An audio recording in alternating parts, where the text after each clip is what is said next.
मलाई तो दही नहीं है। पानी में चीनी जैसे घोले राजा जी, घोले राजा जी। पानी में चीनी जैसे घोले राजा जी, घोले राजा जी। कमरिया गोले गोले, कमरिया गोले गोले, कमरिया गोले गोले गोले गोले डोले राजा जी। कमरिया गोले गोले गोले गोले डोले राजा जी। कमरिया गोले गोले गोले गोले डोले रानी जी। कमरिया गोले गोले गोले गोले डोले रानी जी।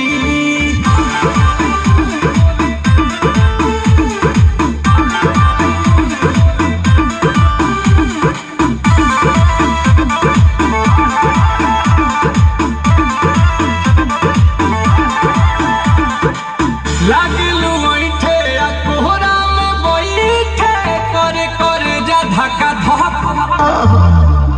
कहेलू झूठे की जाला ना उठे होखेला हमारा कसम।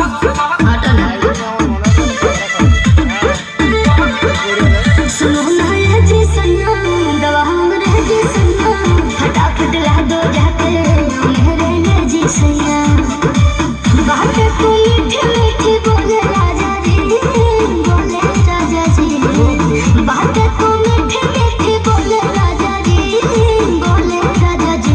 कमरिया गोले गोले, कमरिया गोले गोले, कमरिया गोले गोले गोले गोले डोले राजा जी। कमरिया गोले गोले गोले गोले डोले राजा जी। कमरिया गोले गोले गोले गोले डोले रानी जी। कमरिया गोले गोले गोले गोले डोले रानी जी।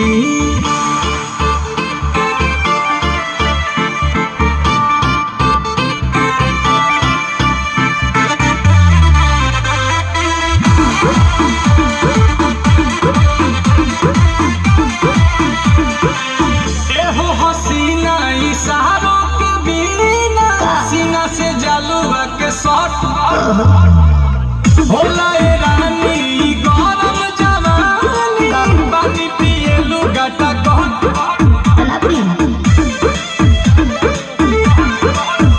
या कमरे में चलो जरा सा मोहब्बत